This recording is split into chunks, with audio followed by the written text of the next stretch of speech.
All right. Good morning, everybody. Welcome. Early Morning Crypto Talk. Bitcoin Brandon here from Los Angeles, California. The very first official workday Monday of 2019 is here. Vacation time is over. Thank you guys for taking time out of your schedule to listen to this. Please make sure you hit the thumbs up button in the YouTube channel. Type in the chat box where you're listening in from. See, we have Mofus from Laurel, Maryland, Nicholas from Sweden, Tony Pinkston from Philly, Lashana from Richmond, Marty from Hawaii, Elijah, Hercules, California, James Jones, Stephanie Gibbs from Seattle, Lorna Vasquez, Mr. Stewart from New York City,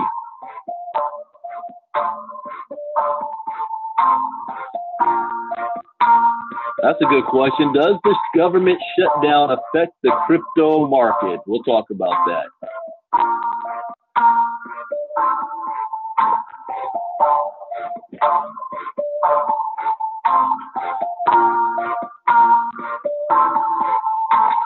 As a disclaimer, I'm not a licensed financial advisor to be giving financial advice.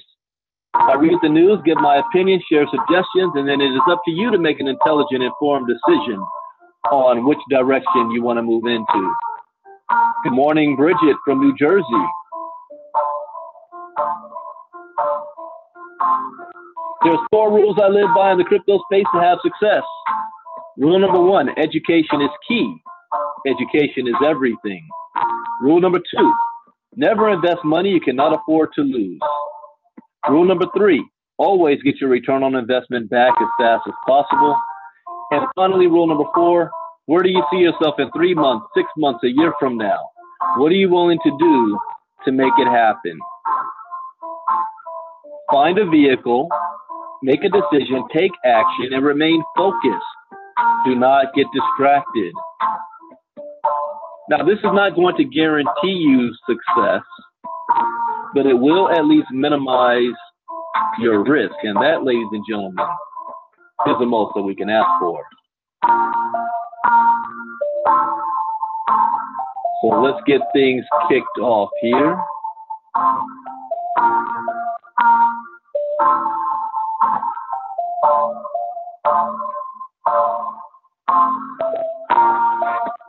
All right, you should be able to see my screen. Let's double check this.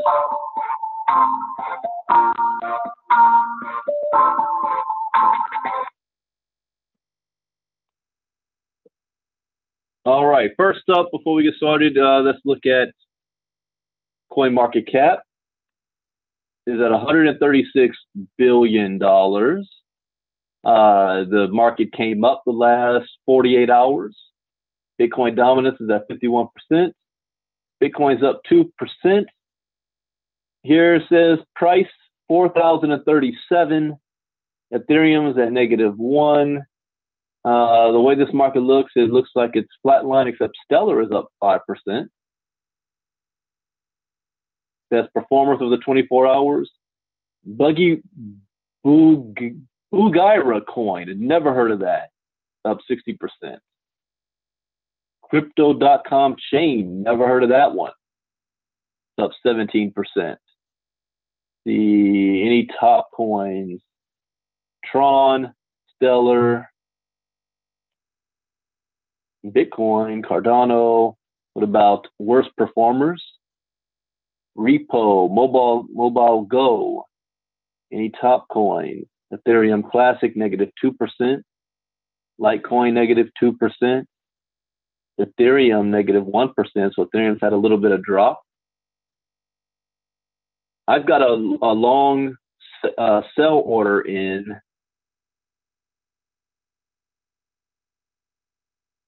That's at 40.50. So the 24-hour high reached 40.24. So I'm $25 short of executing a sell order that should give me, I think, 8% profit or something like that. And this is something I've been weighing in, especially when you're day trading. This is about a week and a half long thing I have going on to get 8%. What if in those 7 or 8 days I had done micro trades to only get like 0.5% or 0.7%, and then maybe 5 or 6 trades that could have equaled that 8% or more? You know, that's just a different strategy. You can go for a long-term type hit or multiple short micro bursts. So, but since it was the holiday season, I had my kids, you know, vacation time. I wasn't in front of the computer, so I just went ahead and put a long one in there. And then once this market hits, I'm going to go back to my day-to-day micro trades to get my 2% per day type stuff. All right, so let's look at some articles. First up, we're going to talk about the Dow Jones. Now, I want to address a question Mafuz asked, is can the government shutdown affect the stock market or not the crypto market? Well, everything has a cause and effect to it, and everything is impacting each other. Just look what the government shutdown does. The economy is losing $1.2 or $3 billion a week. You also have hundreds of thousands of government employees that have not gotten a paycheck in 3 weeks. So if they haven't gotten a paycheck in 3 weeks, they're not buying stuff. They can't pay their mortgage. They can't go grocery shopping. They can't pay the bills. And if those companies aren't getting that money that they're used to getting, that's going to impact their overall budget. So it's a domino effect across the board. Now, crypto could only be affected if those same individuals would have used that money to buy crypto. I would think that something like this would actually benefit the crypto market, because as the stock market takes a hit, then people will take their money out and put it into something that they think is safe, like crypto. So that's the only type of correlation that I can see as far as the government shutdown. But understand, you know, the crypto market is not just the United States. The crypto market is worldwide. And United States seems to, our crypto markets react to Asia's crypto markets first. That's why I make sure before I go to sleep around 10, 11, 12 in the morning, I look at the market, because Europe is waking up and Asia has already been up and starting their day trades and whatnot. And that's when you tend to see things take place. That's why you wake up in the morning and you see some new news take place. And they can care less if there's a U.S. government shutdown. All right, Dow Jones pairs triple-digit drop as government shutdown ways. So here's an example.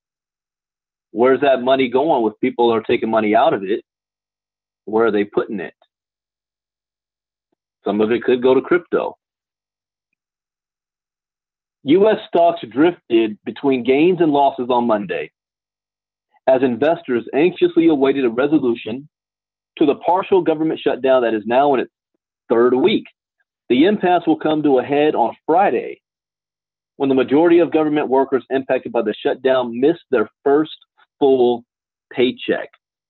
Just think, most people live paycheck to paycheck. The one just watching the news, and I saw one guy out in the Midwest started screaming when the guy asked was that Trump said that he can relate to you and you're not getting a check, and dude went ballistic. He was like, I got kids, I got bills I got to pay. They don't care that the government shut down. They want their money. So equity markets struggled for direction at the start of the week. The Dow Jones Industrial Average declined by as much as 132 points on Monday, but has since pared most of those losses. At the time of writing, the blue chip index was down 35 points, or 0.2%. The Dow opened in positive territory on Monday before continuing lower mid-morning. The broad S&P 500 index climbed 0.2%, where it traded close to its daily high. Gains were concentrated in the consumer discretionary sector, which has a total market cap of nearly 4.4 trillion. So you want to know, are we at the beginning of crypto? Crypto is 136 billion. Here we're talking about 4.4 trillion S&P 500 index. Consumer staples and utilities, which are known for their defensive posture, were down sharply. Meanwhile, the technology-focused NASDAQ composite rose 0.5%. Stocks extended their relief rally on Friday after government data showed the strongest pace of hiring in 10 months. U.S. non-farm payrolls surged by 312,000 in December as average hourly wages rose 3.2%, the highest annual growth rate since 2009. That all sounds like good news. Wall Street's sharp rebound is reflected in the CBOE Volatility Index, also known as the VIX. The so-called Fear Index declined more than 24% last week. It opened higher on Monday and currently sits at 22.25. On a scale of 1 to 100, where 20 represents the historic average. Government shutdown, no end in sight. The partial U.S. government shutdown entered its third week over the weekend, with Republicans and Democrats still clashing over President Trump's proposed border wall.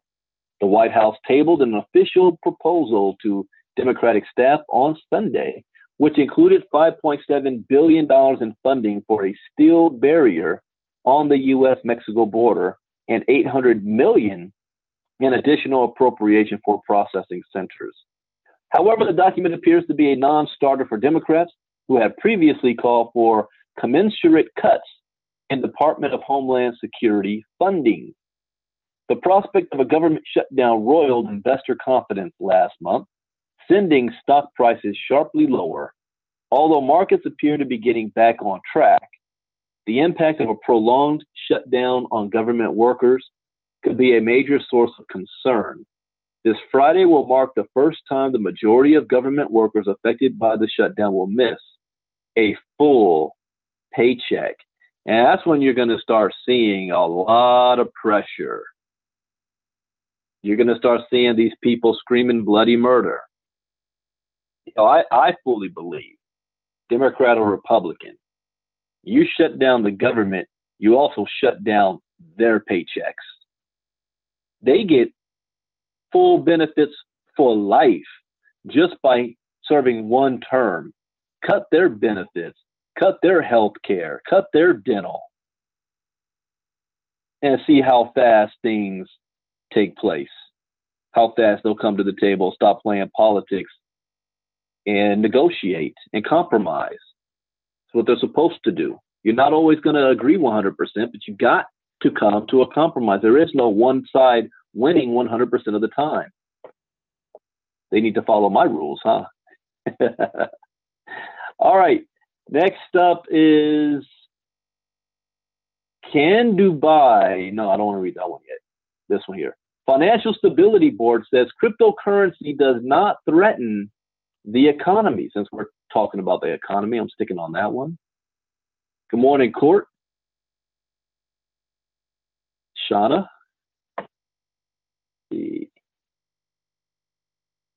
A fresh report from the Financial Stability Board is out, predicting what effects cryptocurrencies may have on the economy.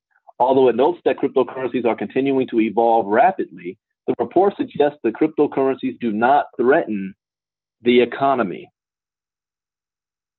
The Financial Stability Board is an organization intended to monitor the current state and future prospects of the global economy.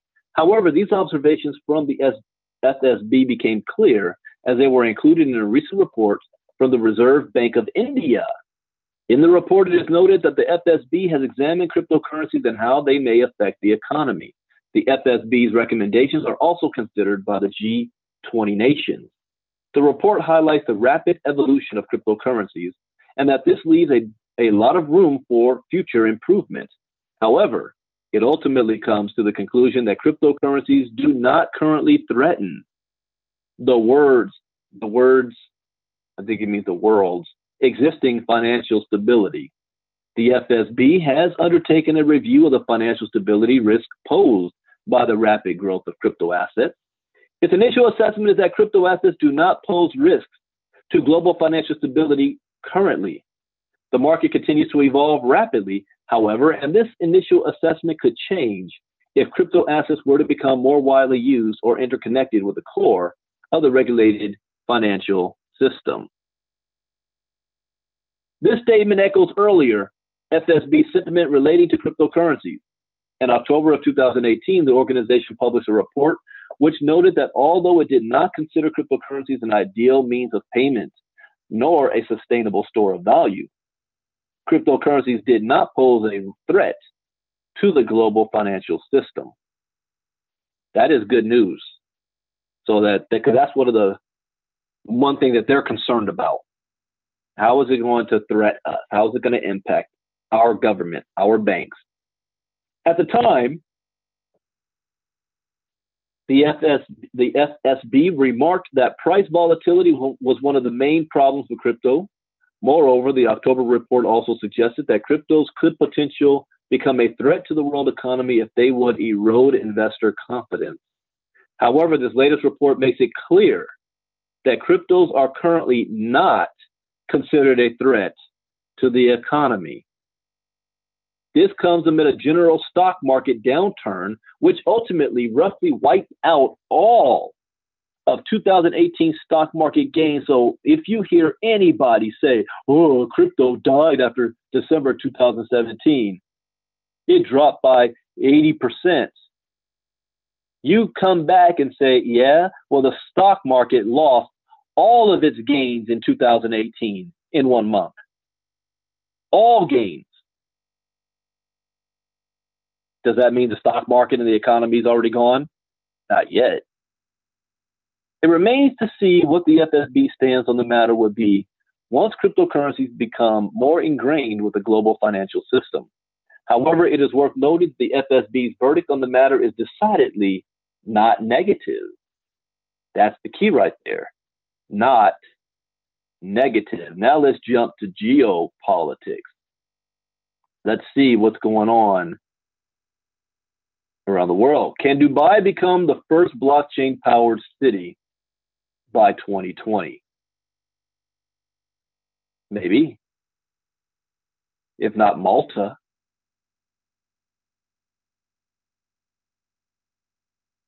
When we think of Dubai, we think of Arab billionaire lifestyles, 6-star hotels, and awe-inspiring skyscrapers. But did you know that plans are in place to turn Dubai into the first blockchain-powered city by 2020?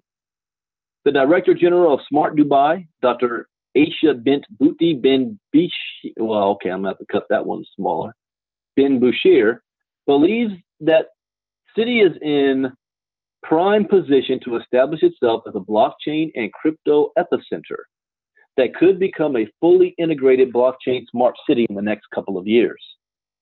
Smart Dubai are the organizers of the Global Blockchain Challenge, which is a blockchain-related competition geared to finding the most innovative blockchain startups from across the world and to entice them to operate in Dubai. Dr. Aisha had some very positive words to say in relation to Dubai's potential for crypto-related businesses. Dubai has established itself and in record time as a global destination for innovators and entrepreneurs in the blockchain industry. Guided by the vision of our leadership, the Emirate has become synonymous with bravely embracing avant-garde technologies and utilizing them to create an advanced, connected, and seamless urban experience for its residents and visitors. Attracting some of the newest and most innovative blockchain startups to Dubai is part of the larger plan called the Dubai Blockchain Strategy 2020. The plan was initially announced by Smart Dubai and the Dubai Future Foundation earlier this year, and is adamant on making Dubai the first ever blockchain-powered city by 2020. The next round of the Global Blockchain Challenge will be taking place at the Future Blockchain Summit on April 2nd through the 3rd. Future Blockchain Summit. You know what? I'm making it a point. In the near future, probably not going to be 2019, but 2020, I'm going to take a trip to Dubai when they have a blockchain summit. I'm going to put that down. Be 43 years old, 2020, going to Dubai.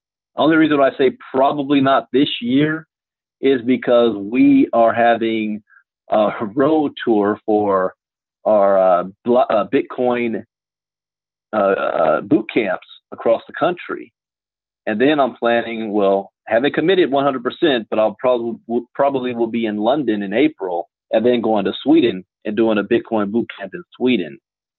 And then setting the schedule for the second half of 2019, plus a cruise for the family, you know, a lot of stuff.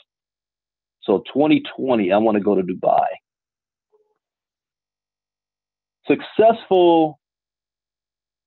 competition is a joint collaboration between Smart Dubai and Dubai Future Accelerators, which is an initiative of the Dubai Future Foundation. Successful blockchain-related startups who pass the preliminary stages of the competition will be invited to train in Dubai with the DFA and will receive an introduction to the UAE culture. The 3 winners of the competition will also get the opportunity to sell and implement their products and services in Dubai. The winner of the competition will receive $20,000 in cash, while second and third place will receive $15,000 and $10,000 respectively. The 2018 Future Dubai Blockchain Summit attracted over 8,000 attendees, 130 crypto-related startups, and over 140 speakers. And this year's event promises more of the same. Although it seems unlikely that Dubai will become the first blockchain-powered city by 2020, their ambition and economic might will definitely give them an advantage in their pursuit of blockchain tech innovation. The only competition, again, I think I see them having is Malta. Also building a blockchain island. All right. And yeah, that's the last article for today. So just like I mentioned that we're having our Bitcoin boot camps, we're coming up in Seattle, the 25th of this month. We're going to be in Seattle, Washington. Friday night is free. Come out Friday night for a couple hours with us, starting at 7 p.m. Registration's at about 5. Come out, and then Saturday, all-day boot camp. Then we're going to be 2 weeks later, we're going to be in Atlanta. A week after that, we're going to be in Tampa. Then the next month, we're going to be in Philly and Chicago. And then in May, we're going to have our launch event for KGX in Vegas. So a lot of traveling coming up. Looking forward to. Let me put this link in the chat box. You can go ahead and order your tickets in any of these cities. And today is Monday again. And why do I keep bringing that up? Because it's the first work Monday of 2019. And I got up early this morning to drop my son off at college. And I was sitting in rush hour traffic, and it gave me flashbacks. See, I was able to retire from my job years ago on my 36th birthday back in 2012. And I haven't had a 9-to-5 job since. And I remember what it was like to wake up early in the morning, to rush off into rush hour traffic, to go to a job you don't like, to work with people you can't stand, to eat lunch at 12 when you're hungry at 11, to ask for permission to go to the bathroom as if you are a child. And looking forward to my prospect of I'm going to get paid this month and the money's already gone because I'm not making enough money anyway. And I'm going to be doing this for 40 years, the next 40 years of my life. That should be motivation. My motivation was financial freedom. If you are sick and tired of being sick and tired of being where you're at, you have options. It's not, I got to get a better job. I'm talking about become an investor class. Become a part of something that is going to let your money make money for you. That's what the wealthy people do. That's what crypto can be your gateway to giving you to that position. And it all starts with education. School doesn't teach you this. Your parents were never taught it, so they didn't teach it to you. Wealthy people don't teach this to you unless you're a good friend of theirs or whatever. You're in their circle. It is up to you to make that decision that I need to seek out information that can change my current circumstances, and KGX is here to help you along that process. There's a cost, and that cost is $300. That $300 can set you free. I started with $30. So with that, get back with whoever's letting you listen to this. If you're going to listen to the replay, I'll be back later on tonight for Late Night Crypto Talk. But my head down is ready to go to work. Starting today, vacation is overtime. Some are going to run with me, and a lot are going to be left behind. But we're making it happen. So Happy New Year, everybody. See you all tonight. Late Night Crypto Talk. Bitcoin Brandon out. Bye-bye.